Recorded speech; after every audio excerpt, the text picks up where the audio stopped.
That was Drew Spanning. Drew is such a great guy. He's always, he's a great sounding board for a lot of things. Well, and I got to go out and thank Drew when we get done here for that little break because I really needed to reach. Actually, it's bumping upstairs right now. I mean, it's pretty busy. Well, good. Thanks, Drew. Good.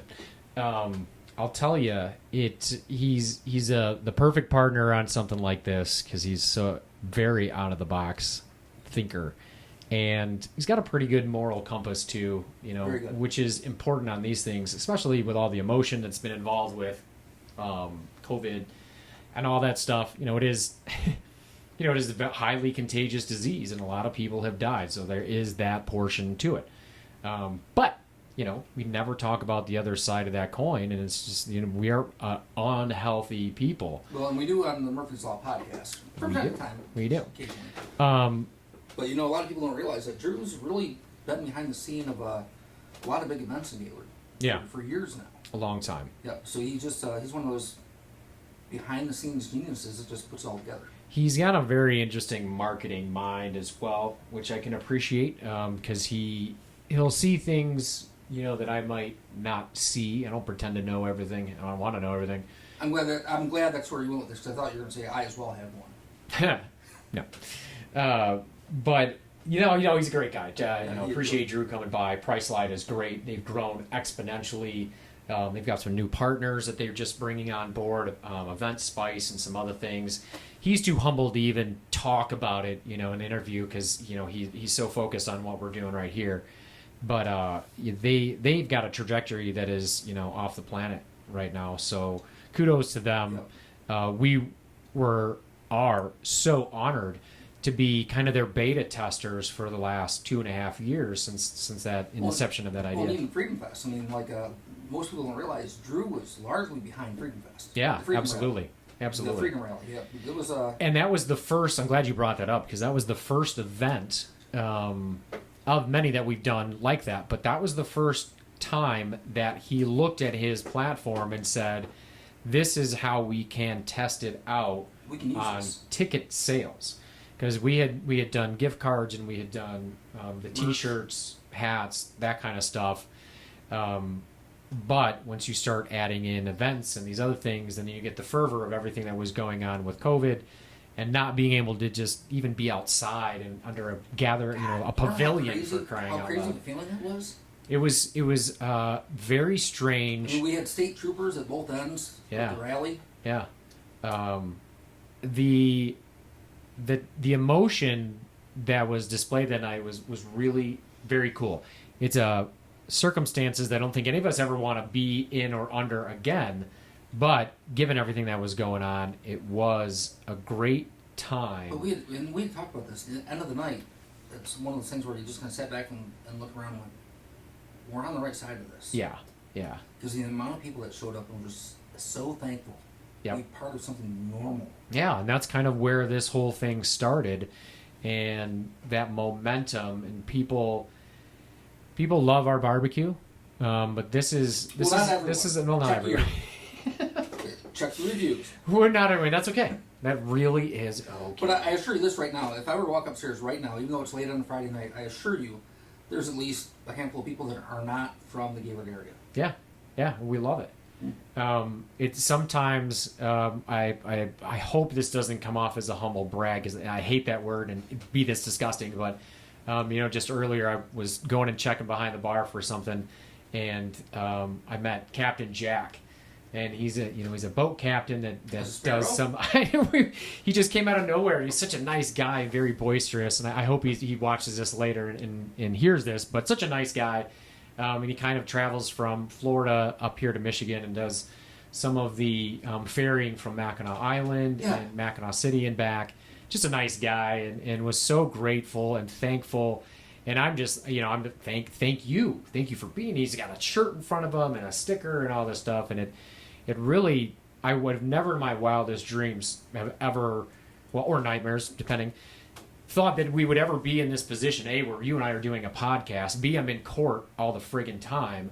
C, I even have to have an attorney on retainer. Ew. I think your relationship with Dave was gone beyond retainer. You know what? I think you guys could probably get an apartment I mean, I know you said You some things probably about me, but suggested at this to. point, I think you're probably a little closer. It might be more efficient. Yeah. For crying out loud, Cheaper. when they called about the liquor license They last called him, week, they not called you. him first. Yeah, they called him. They called him first. They said, "Oh, well, you better break the news to Hey, him because we we don't knew want the to go over client." there. We know they have cameras and we don't want to make it." Yeah. Well, that's so funny. Like, as far as we've come, I sit back and that first night, before all this craziness started, the night that we sat here with the wrapping paper and literally covered every window in the pig. Yeah. And I remember vividly, I'll never forget the next day with you saying, "I'm not doing it. If I'm going to be open, I'm going to be open." I felt worse about doing that than I did about making the biggest decision in my life besides asking my wife to marry me. Yeah, she asked her how that panned out. She's still with me, so I think it's beginning out all right. But Yeah, she's already if she's texted- not going to leave me after the last 2 years, then we're good to go. I think I've seen at least your phone go off once or twice, and I think mine asking when we're going to be done here. Yeah, probably. It's going to be a late night. It'll be a while.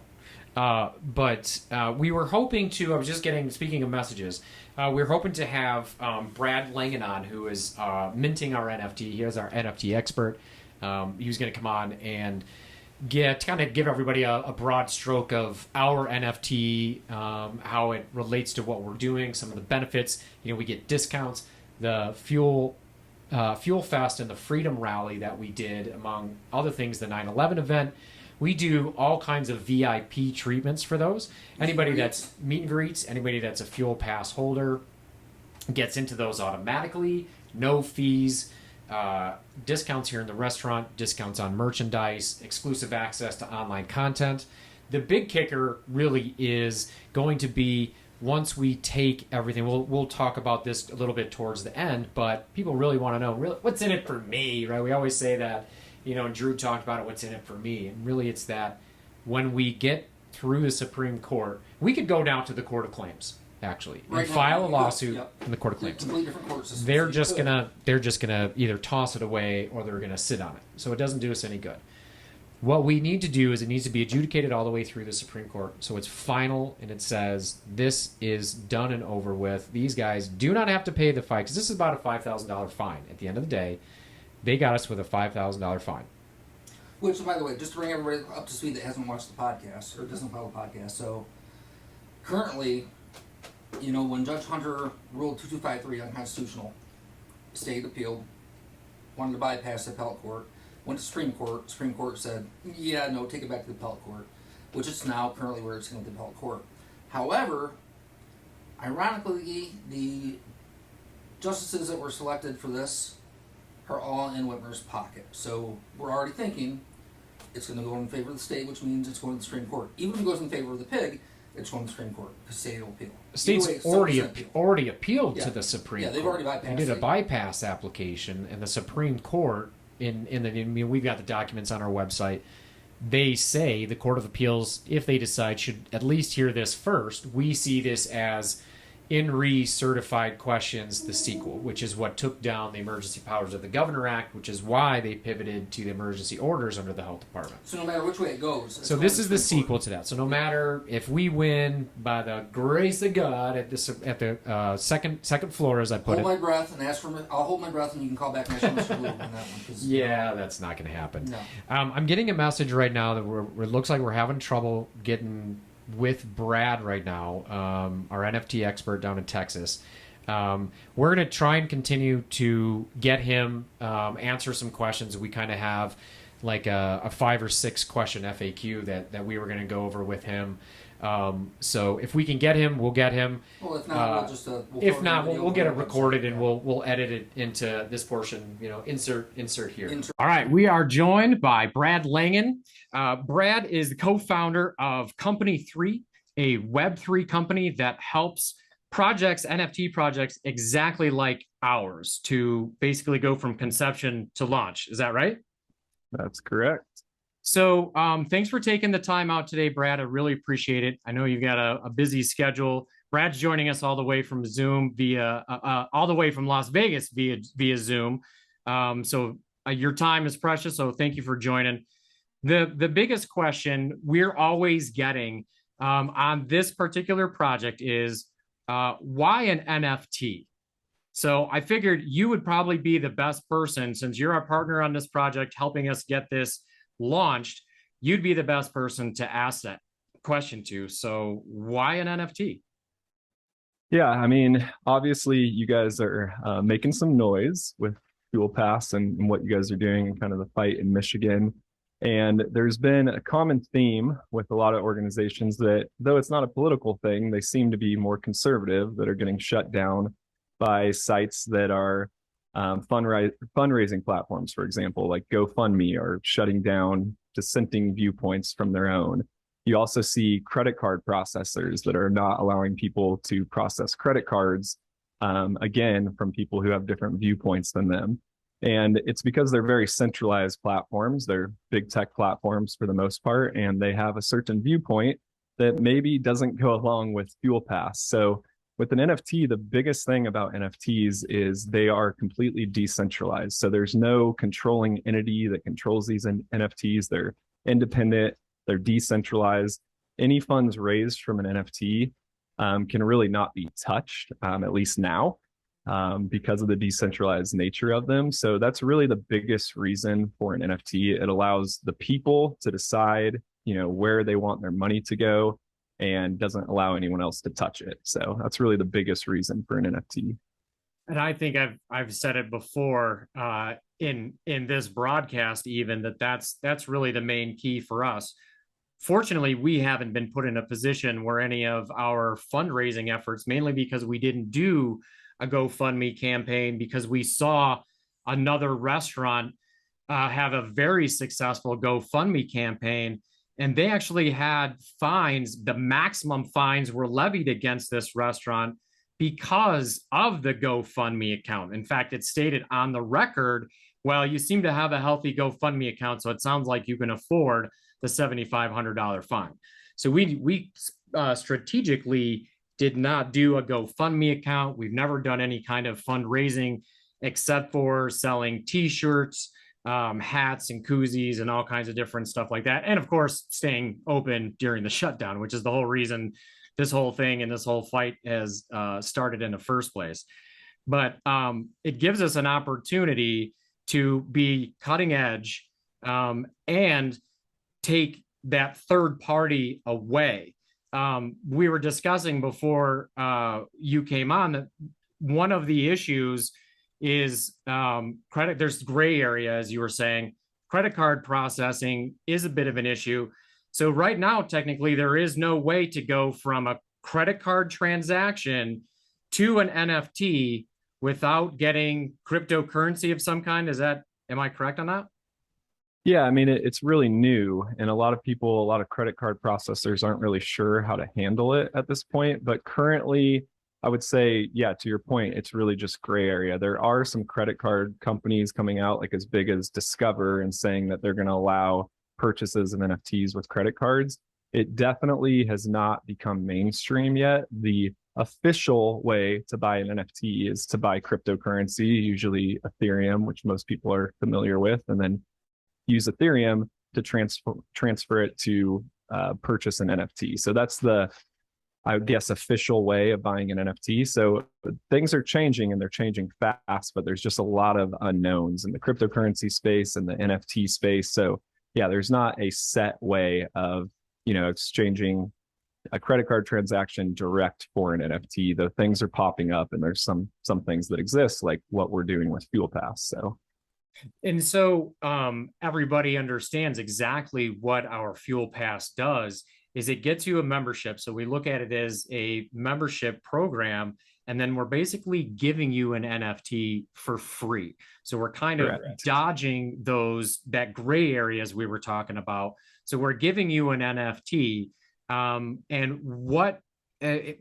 so blockchain, I mean, Ethereum, a lot of these things are for the NFT community to understand. Our Fuel Pass holders, do they need to know anything about a wallet or crypto or Ethereum or any of that stuff to be involved? No, not really, because like what you said, you're buying a membership with a credit card, just like any other membership that you would sign up for, though it's not a recurring membership, it's a one-time fee.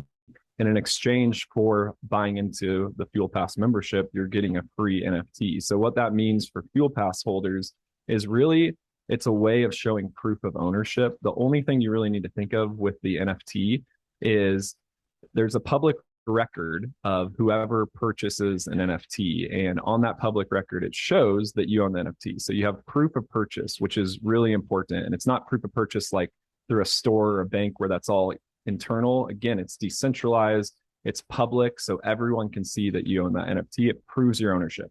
That's all that really needs to be said about that. So when you purchase with a credit card, you're getting your NFT for free. And even if you don't have any sort of crypto wallet, Web3 wallet, that's perfectly okay because we are going to store that for you in a secure wallet that Fuel Pass owns. And at any time, you can transfer that to your own wallet. And in fact, we're going to show you guides of exactly how to do that. So if you feel more comfortable, like, hey, I want to hold this in my own crypto wallet, we're going to help you set up a crypto wallet and we can simply transfer it to you. And it's very easy to do. It's almost instant to do. But in the meantime, we're holding that NFT for you.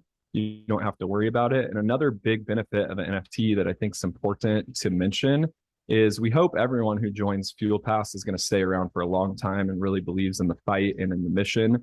But if they don't want to, the great thing about an NFT is unlike your gym membership where it's a pain in the ass to go and cancel it, with an NFT, if you don't want to be part of the community anymore, you sell your NFT. Yeah. And that NFT value, especially because it started as free, it's being given away for free, is probably going to go up and up. So you could sell your NFT and potentially make a profit on it if that's what you want to do. Of course, we want people that want to hold the NFT for a long time and be a member of the community, but it's also a great way to strengthen the community because the people that don't truly want to be in it are going to sell their NFTs and they're going to get out. And the people that really want to stay are going to be buying them. So it's a really great way to have proof of ownership, to prove that you're a member of something, and to also really make sure that the community are people that believe in the project and believe in the mission and are staying around for the long term. So one of the things that drew me to the entire program, so we had been pitched by a couple of other companies to launch an NFT, but mainly around the digital format, as everybody sort of, if they do know of NFTs, they know them from these cartoons or these memes or something like that online. What drew me to this thing beyond the decentralized nature of it is the way that we were pitched on these previous NFTs was more towards the people that know exactly what an NFT is and how to attach to wallets, which is great. But it's a very small segment of, especially our crowd up here in Northern Michigan, let's say.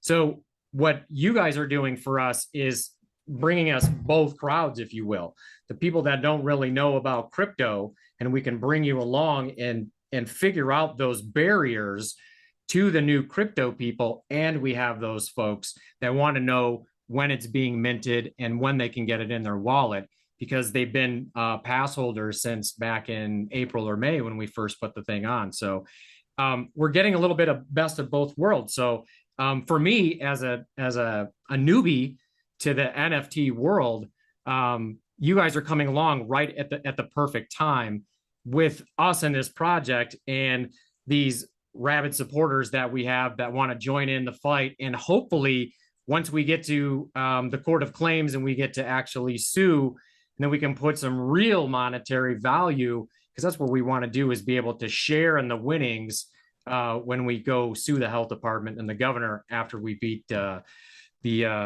case at the Supreme Court level. So, Brad, thank you. Is there anything else that I'm missing that you think that our pass holders or future pass holders should know before I let you go? No, I think your point was a really important one, that most people just don't know how to get into the NFT market. And the great thing about Fuel Pass is you don't need to know how. If you can do a credit card transaction online, we're handling the rest of it for you.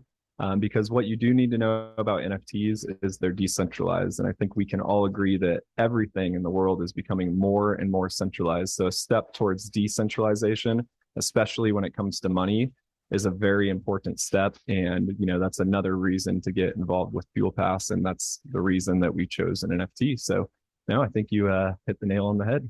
And there's a certain level of transparency that's there when you're talking about the ledger and all those other things, to where there's proof of ownership that can be verified third party wise. It's all public. You buy an NFT, you can trace it forever. You'll know exactly who owns it. And having that public accountability is so important in this kind of space. So This is totally off topic, but while I have an NFT expert here, I have a blockchain question for you. Is there a blockchain? Can blockchain solve some of the voting issues that we might be seeing from state to state with regards to like a voter ID of some kind, or tabulating ballots? Is there an opportunity for blockchain to kind of revolutionize some of that? I know that it's a big question, but I'm just curious. Well, 100%. There's already people that are working on it.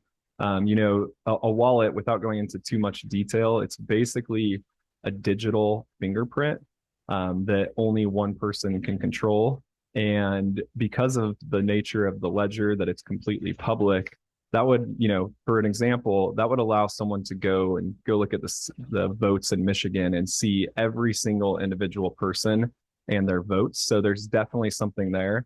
The one issue with the blockchain is it is anonymous. You don't have to know the person behind, this wallet, for example. So there would have to be some centralized aspect of it. And that's really where I think crypto as a whole is going.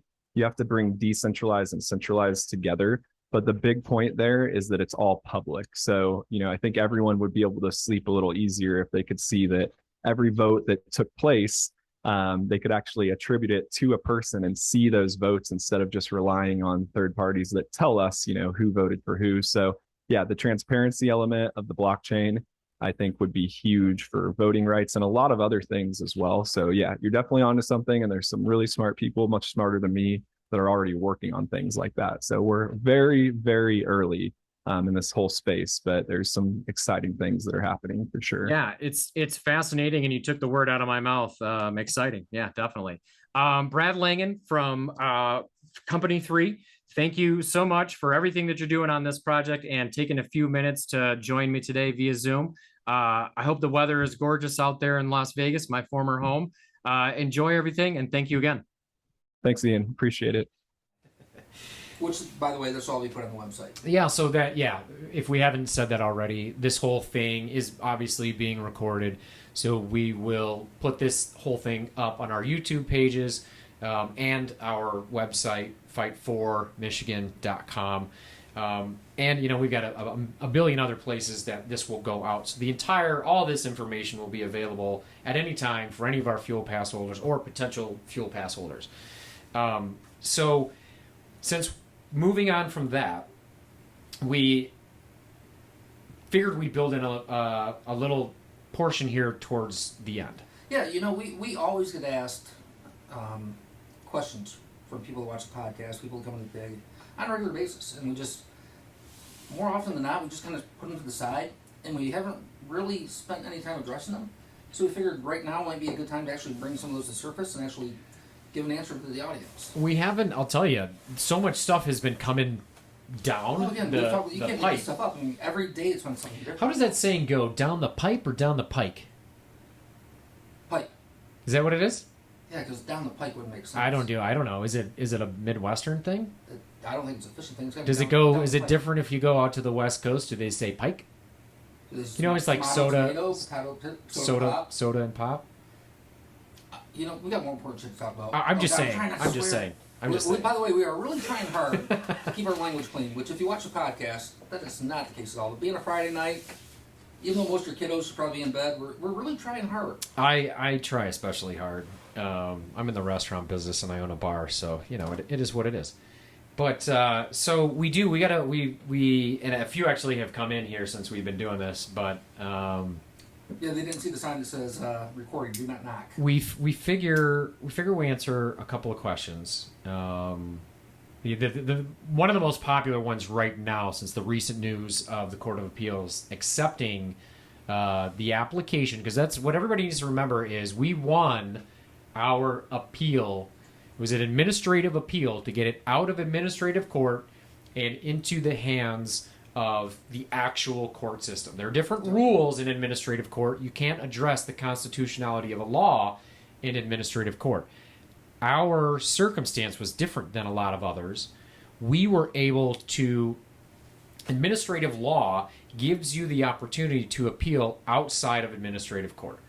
Now, since we were given a citation in Otsego County, you can have your case heard in your home jurisdiction or the jurisdiction of the business. Which, if memory serves it correctly, that's how it started. Went from circuit to district, correct?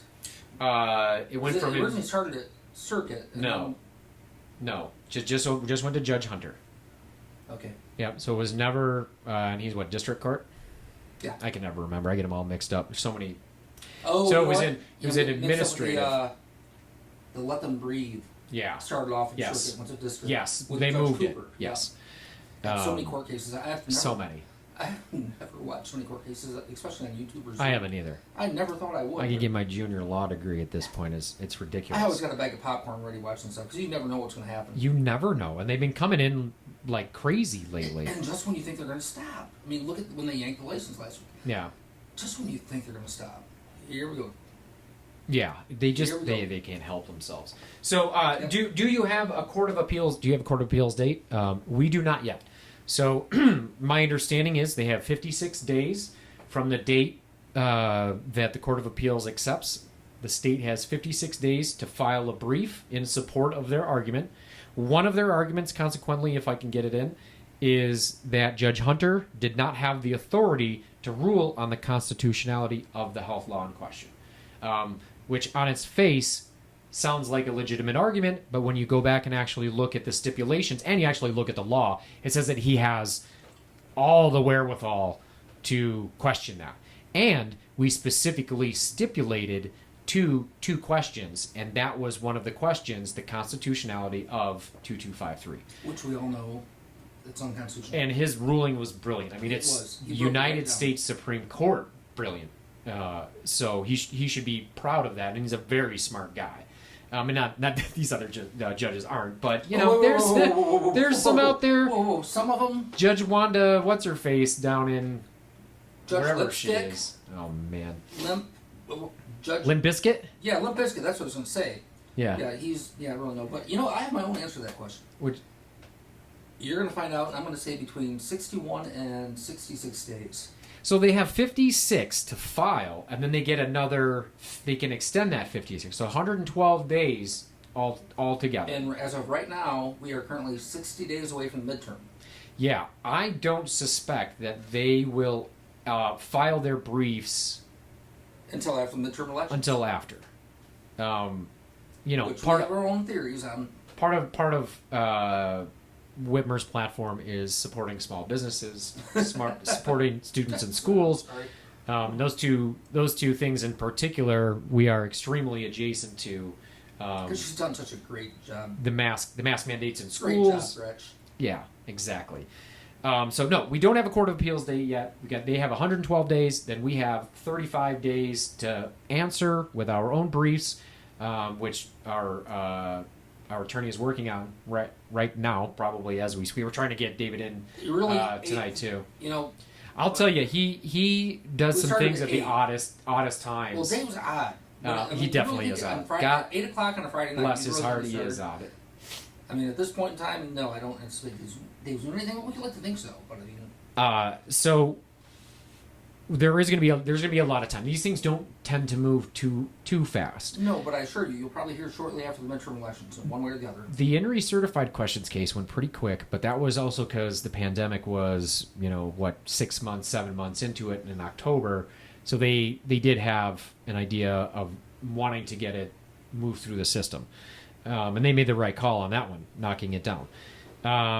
Another question we're getting, how much has this cost in court fees and fines? Dave's not cheap. That's a tough one to pin down. Honestly, it's ongoing. It's kind of like standing in front of the gas pump right now, and it used to just kind of tick by kind of slow as you were pumping it. Now that some bitch just goes and goes. It's like, holy moly, it just goes. And at this point, Dave's not even telling you anymore. Just wait till it's done. Well, you know, in all fairness to him, he's probably the first attorney that I've ever met that, you know, I try and get a bill from him, and he won't give me one. He knows that we've got a long road ahead of us, and he knows our primary concern is to keep our business open. That's what I've said from day one. The whole reason why we did this was for our employees, our business, our family, all of that. They're adults. They can make their own decision. This is not right. We're going to challenge this. So he knows that if he slaps me with a $50,000 bill, that's $50,000 I could be putting towards paying my employees or whatever it is.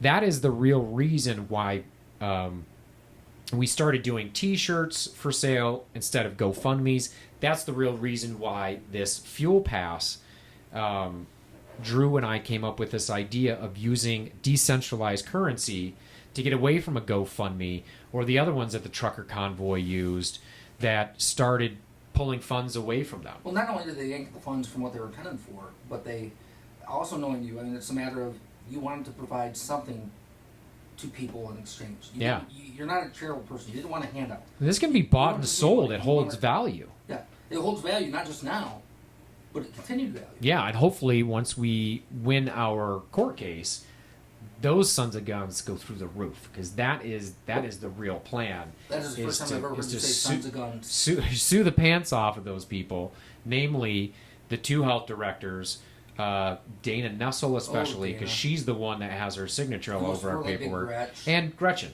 The three of them were named originally in our appeal, and in the stipulation order, they were so blindsided, they were so paying attention to getting those 2-3 names out of the lawsuit that they stipulated to allowing Hunter to rule on the constitutionality of it.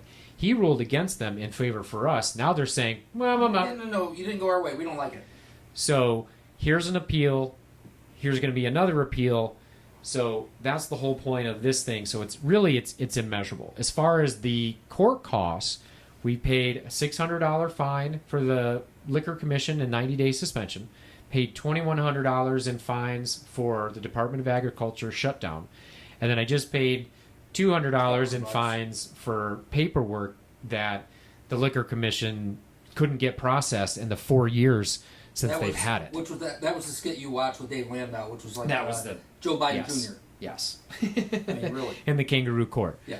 All right, so here's a good one. Oh, you were just talking about this earlier. How many related cases are there with the state or in the state? Yeah, because I get asked that. I'm sure you do too. I get asked on a regular basis, "What's going on?" I'm like, "Oh, nope, that one's closed. That one's that one's still open. That one we haven't heard back from. That one's going to the appellate court." I mean, there's been a multitude of different cases filed. So there is. We're the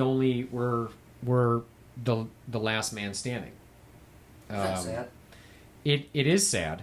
The case that is most closely related to ours was the case, the catering people, it was T&V Associates. It was the Court of Claims.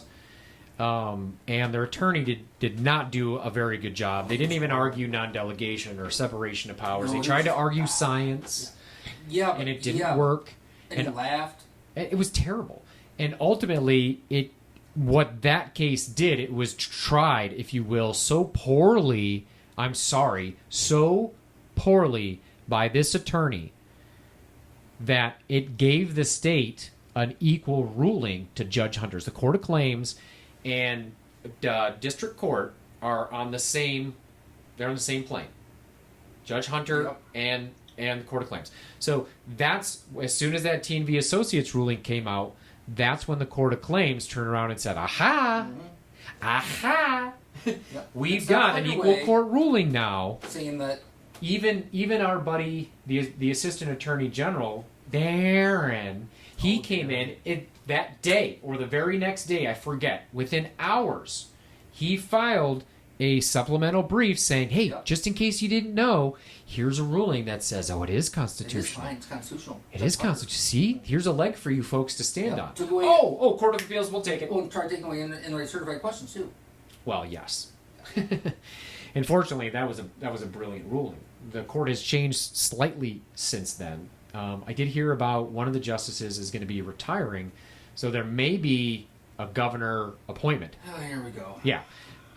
But I still would like to believe that this court wouldn't contradict itself within 3 years of making a you'd ruling. also like to think that It's very detrimental to the entire system.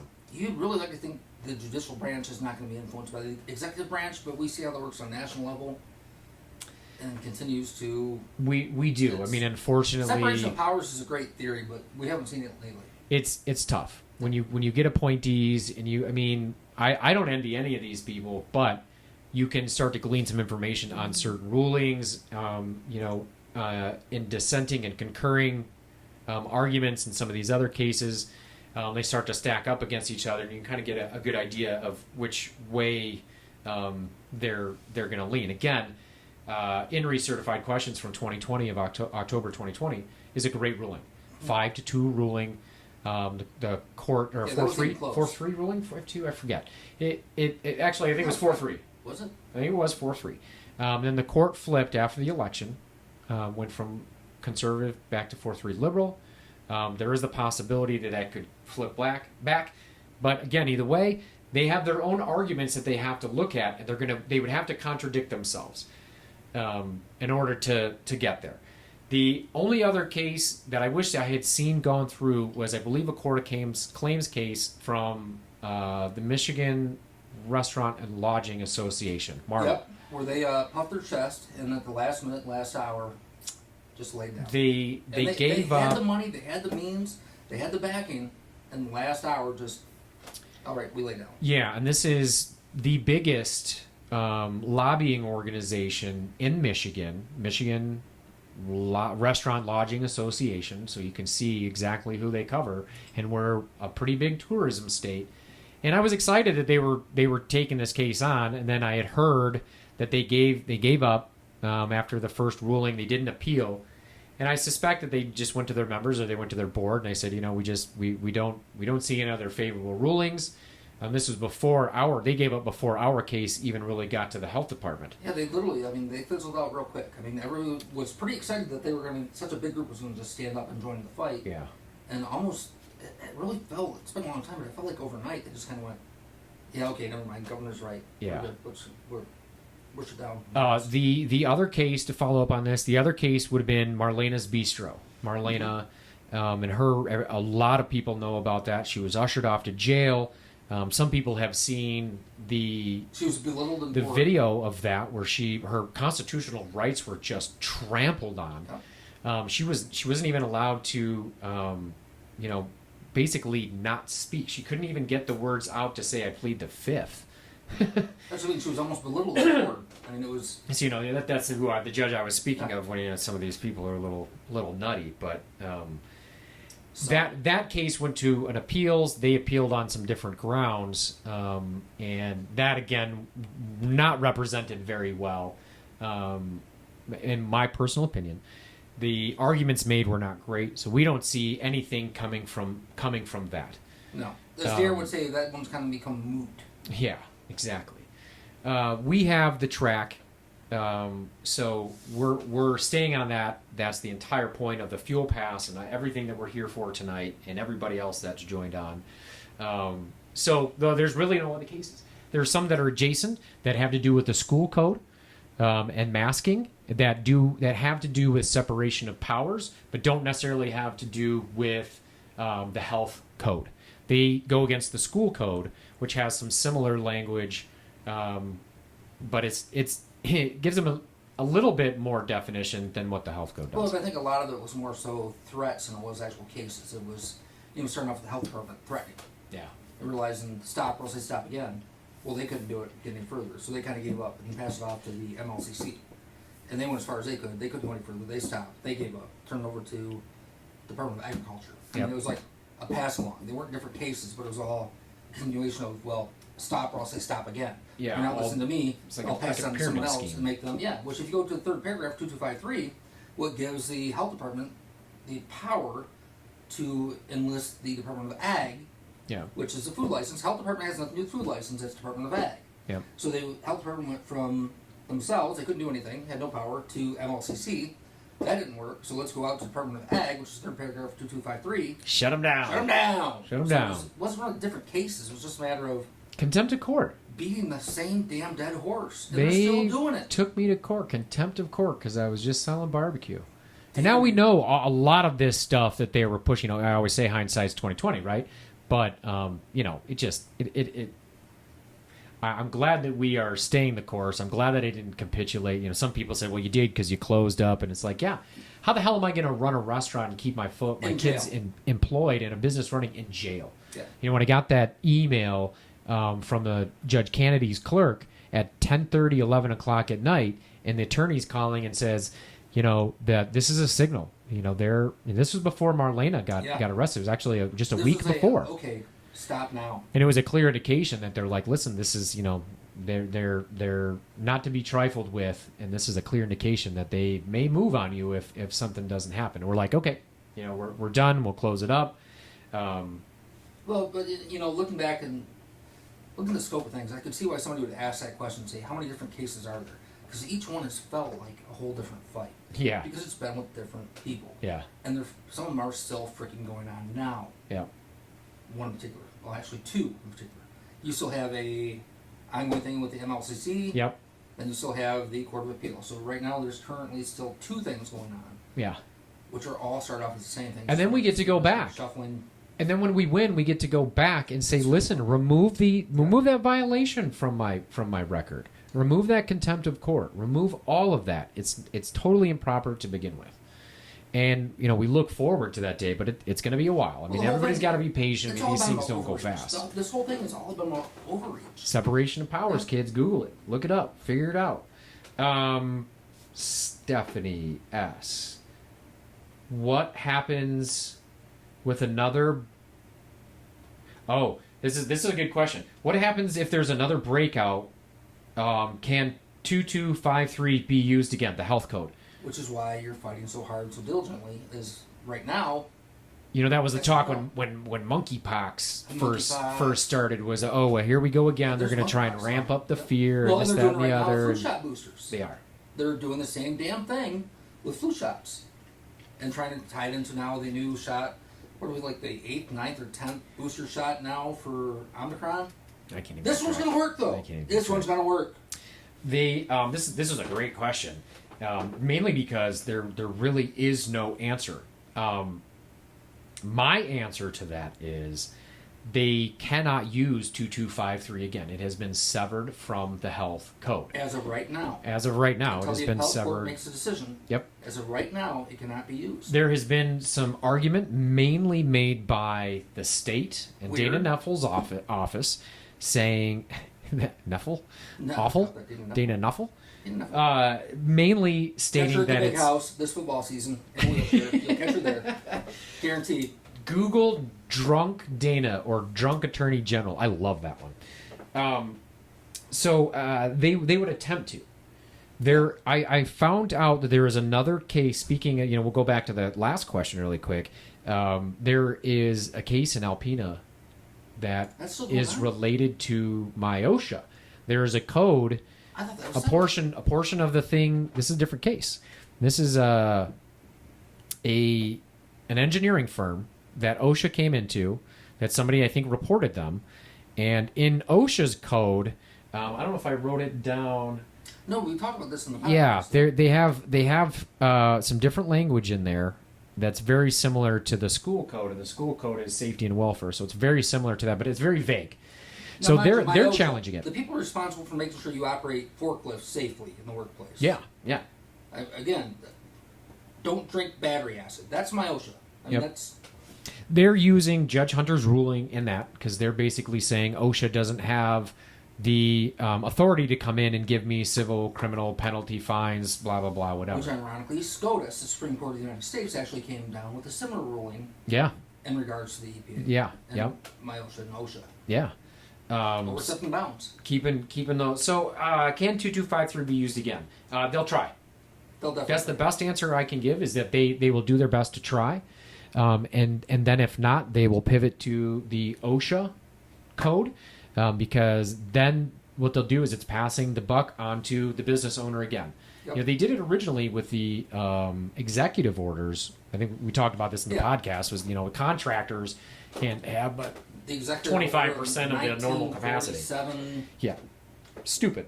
Yep. So hopefully we won't have another breakout. If we do, Might be of bad. some kind of epidemic or emergency, what they need to be using is the Emergency Management Act. Yes, which they still have not invoked. All the way from, well, she's in violation of it, Yeah. technically. Because it kind of really doesn't even have to be invoked. If you start doing things and then 28 days passes and you You're don't done. call for public hearings, that's a violation. Yeah, you have 20 And people days. forget that she violated that with the EPGA. She violated that with 2253, and my OSHA. I don't know what OSHA's code is on that one. 3 point something, doesn't matter. Next question. Yeah, this is a good one. Do you have an amount that you're going to be suing for? The So- sky's the limit. What we're doing right now is we are actually collecting information from. First, we were collecting from restaurants that can be directly correlated to closing due to mandates, pandemic orders. The 46 different orders that came out from 2020 And through what's the total number? How 2022. many thousands? I lost track, actually. I know it was over 4,000. I can't remember. the final It's a lot. Yeah. And you know, we were talking earlier about catering companies. You know, I was at the marketplace earlier and saw a buddy of mine that runs a restaurant here in town, and we were talking about our catering businesses have just, you know, exploded this year. And we think it's because, you know, some of these smaller catering companies just, you know, no labor, cost of goods, or they just Yeah, didn't just give up, survive couldn't do it. the pandemic. Well, and you know, like to answer that question, say what's the amount? The intent is to see them pay for as much as possible for each and every small business that they crushed, and all the lies, all the anguish, all Yeah. the personal suffering, people losing their jobs, losing their businesses, everything. Every one of these people need to be held accountable, from you know our former health officer to the director of the health department to Nestle to Whitmer. I mean, they all need to be held accountable for this Yeah. madness. And some transparency and a little bit of conversation. You need to be able to engage your licensees and understand the pain points that they have when you do things at the flip of a switch without talking to anybody. You'll say that you talk to so-called experts, but guess who the so-called experts are? They're these large conglomerate, you know, Michigan Restaurant Lodging Association. Well, you know, your local contact here at the health department has been great with you the entire time. Yeah. I Yeah. mean, she's really been great. And But she you get one step above there. Yeah, Crickets. marching No, orders yep, just that's it. from up on high. You know, it's like, unfortunately, you know, like the police here in town, they're stuck in the middle. I don't remember. they just Lisa, kinda, well, you did know, Lisa this is- ever come in and see you? Oh no, Yeah. no, she just was out back during Alpenfest accepting Accept her her award. accepting her award Thanks, for being Dave. the Industry So- of the Year. Asshat. Moving on. Next. So honestly, actually, to answer that question, I would love to sue for $1 million for every business, not just restaurant or eating establishment. Food service establishment technically There is was how so they're much more defined. than that. I mean, it was. God. Yeah, yeah. There was times where Chiropractors. at first we couldn't leave our house. Real estate Then it agents. was we went to the store. We couldn't buy paint or nails or a hammer. Yeah. I mean, every one of these little small businesses were affected. At the end of the day, honestly, I would love to get my money back that I put in. Make these. The amount needs to be sufficient enough for these people to pay attention, to not do it, understand yeah. it's not Dana's money, it's not Gretchen's money. It's our money. It's your money. It's honestly, it's an insurance policy's money. Yeah, true. You know, I have no love for insurance companies after, you know, they were bailed out forever ago. And we hardly have ever talked about the absence of insurance companies throughout this entire bullshit. Well, and especially They just sat back and said, nope, there's nothing we can do. Well, even in light of the recent tornado we had, you and I both know a lot of business owners that are still waiting.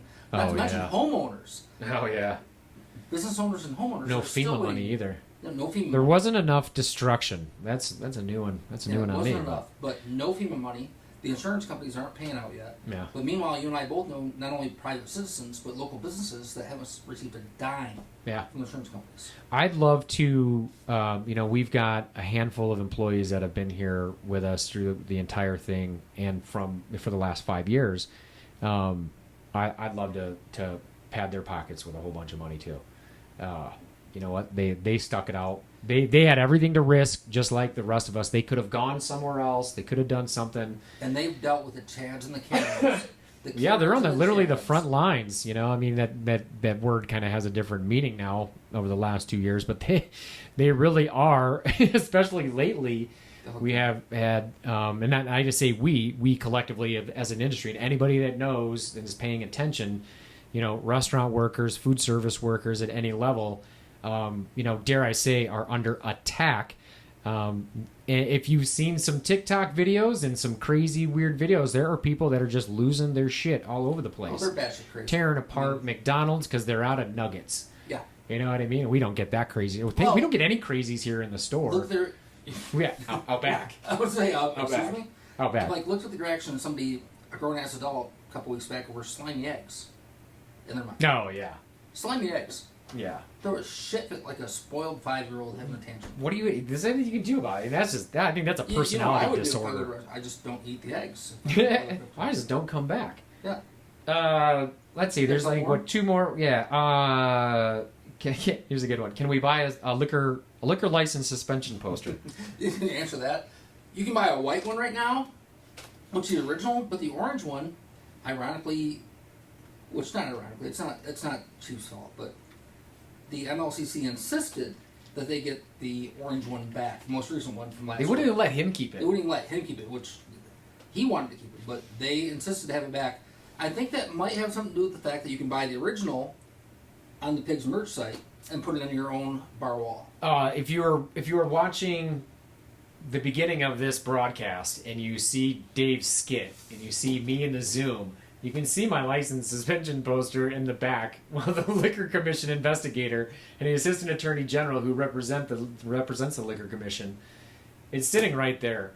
And if anybody wants one, we have them available. You can get them in canvas. You can get them on a T-shirt. Yep. You can get coasters.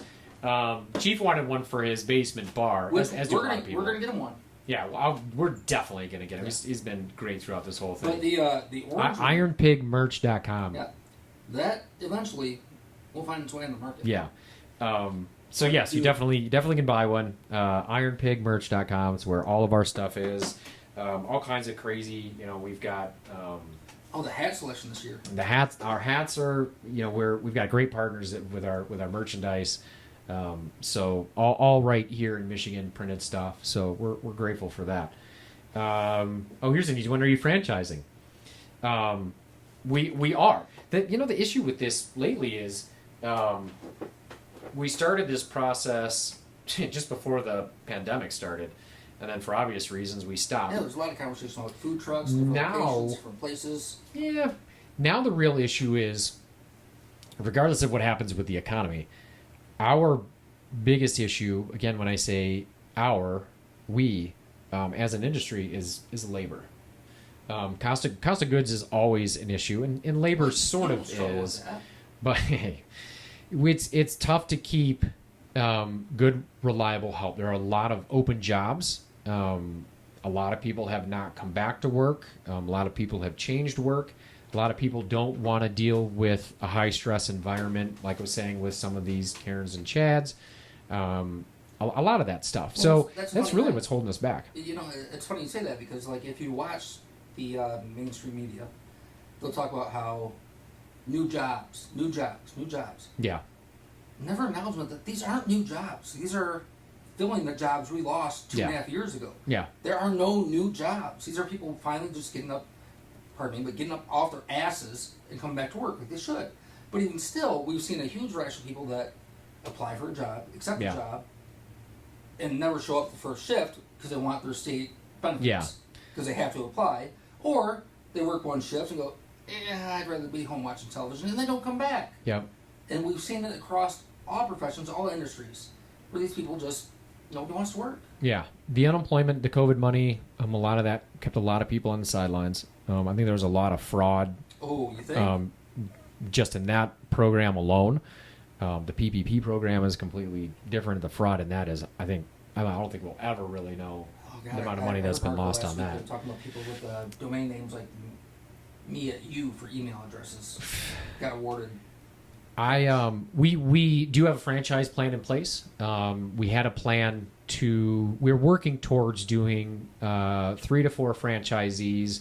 We had hoped to have 2 online by the end of this year, but it's a thing for me when you take somebody else's money and expect a certain thing in return. I want to make sure that thing is the best possible version that we can give, and I don't feel like we're there yet. We could do a pretty good job, but I take that responsibility very seriously. It's just like, when we bring on a new employee, I want to make sure that I provide an opportunity for them to make as much money as they possibly can. I always say that I provide the opportunity for you guys and gals, however much you take advantage, whether it's full-time, part-time, jumping on doing extra catering, the opportunity is here for you. I want to make sure that they have everything they need to be able to do it. All the barbecue stuff needs to be there.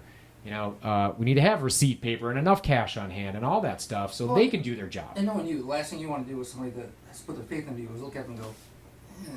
Yeah, no, and people would probably just be chomping at the bit for us to fail. We know they are chomping at the bit for us to fail. Some people, unfortunately, because they're just sad and miserable people. We don't know any of those people, Bob.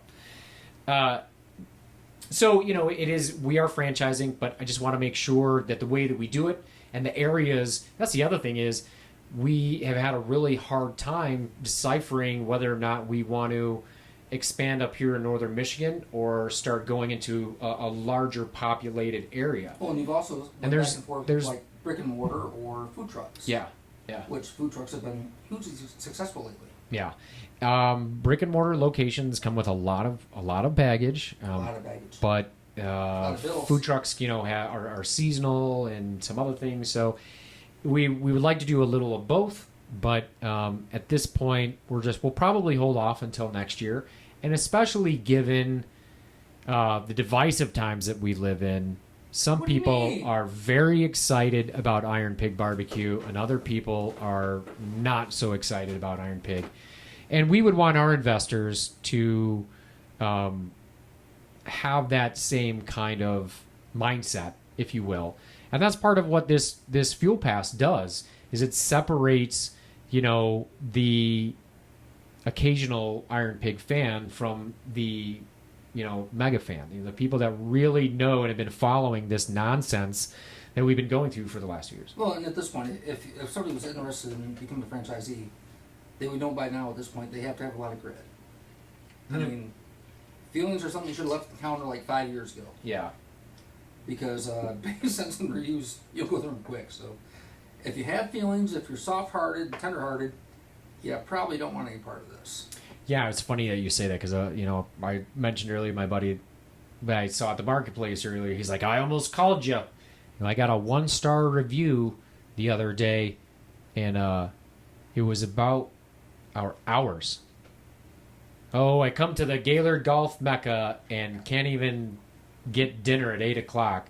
Too bad for you. We went to so-and-so and watched the football game.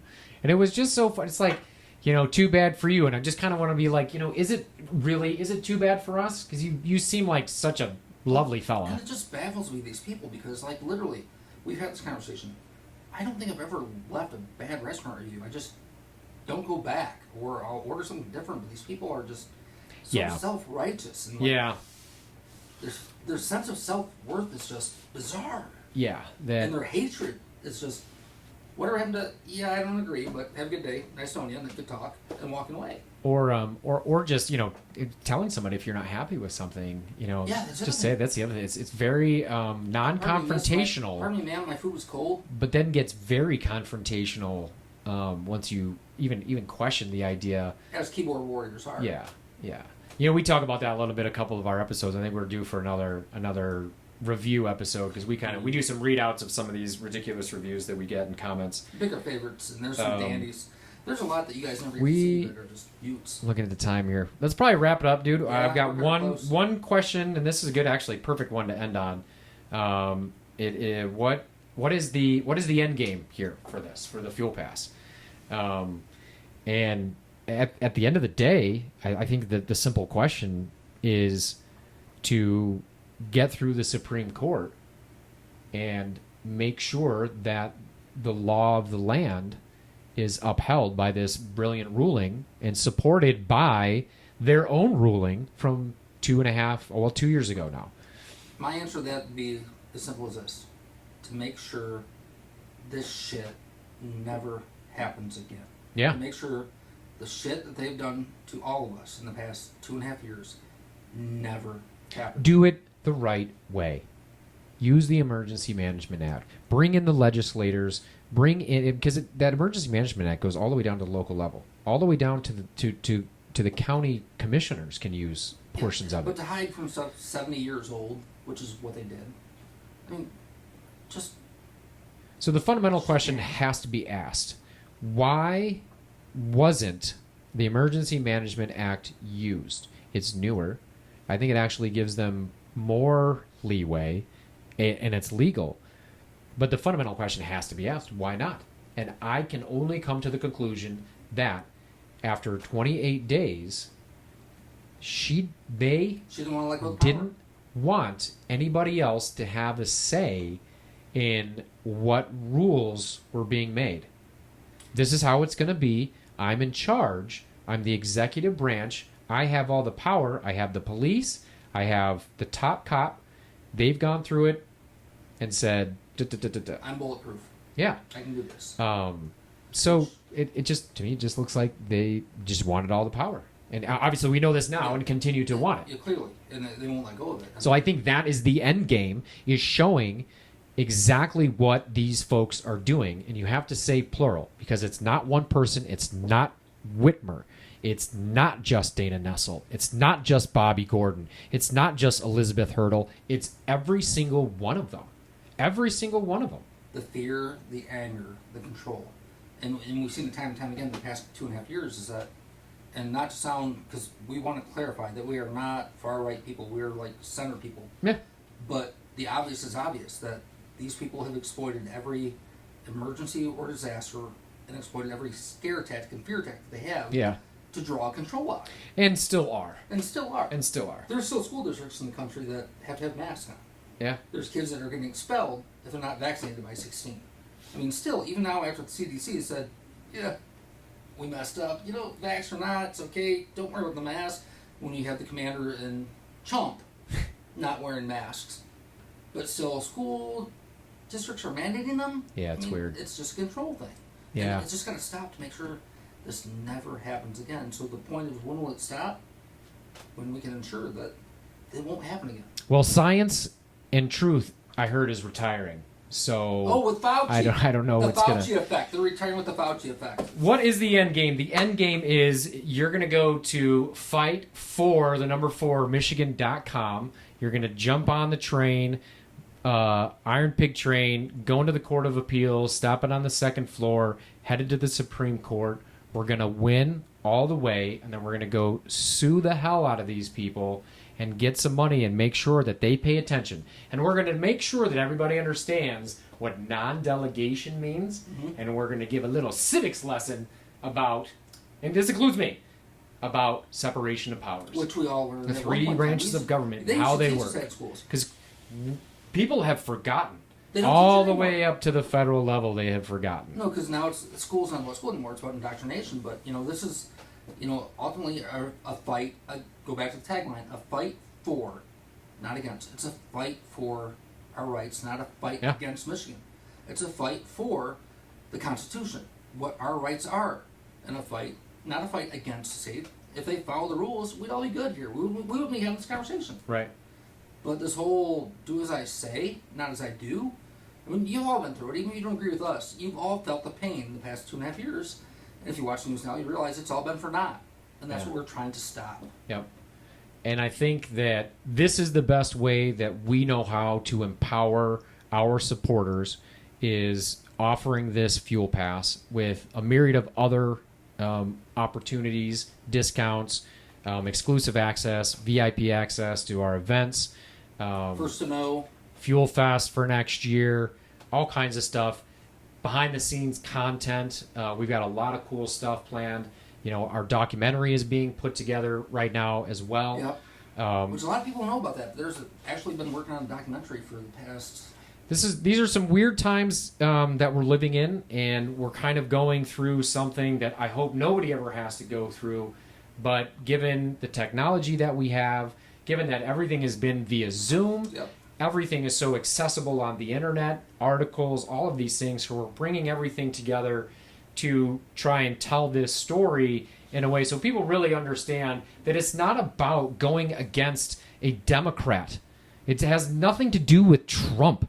It has nothing to do with any of that election nonsense crap. I don't care about This that is stuff. madness all the way back to the mad woman in the minivan. It out back has in the parking everything lot. to do I with mean, the it's- fact, Chris, that it sounded stupid. Here's how you're going to save the planet. Sneeze into your arm, don't pick your nose, and then don't put your fingers in your eyes, and stay at least 6 feet away from somebody, weeks, it's a little curve. and don't buy blue paint. Yeah, no paint. I It's laughed bad. when I read that order and it said sneeze into your elbow and make sure to wash your hands and make sure not to pick your nose and don't put your fingers in your eyes. And I'm like, who is not doing these things already? Especially in a restaurant. Which, yeah, you look at it and go, what? I knew from there. I was like, okay, And again, back to hindsight's the- 2020, and but back to I the knew right there. Box stores, wide open. Small businesses, shut it down. What is the end game? That's a great question. Great way to have. end it. The end game is we're going to kick their ass. We're not going to Yeah, come stop. There may come a day when the Iron Pig doesn't exist anymore, and you know what? I will probably be okay with that. It could be next year. It could be 2 years. It could be. I have It no could be easy idea. come, easy go. I could have no idea. But you know what? The train is already on the track, and there's no slowing us down. So you might as well jump on board and be on the right side of this, and not one of these chumps that sat along and did nothing. Which there's far too many of. There's a lot of them. Yep, locally and statewide. And I some of them I don't blame, but a lot of them up in positions of power and people that could have stood up and said so never did. And they will be. And now you're seeing some of these people lauded and put up on a pedestal as, well, look at this person or look at that person, and they didn't do shit.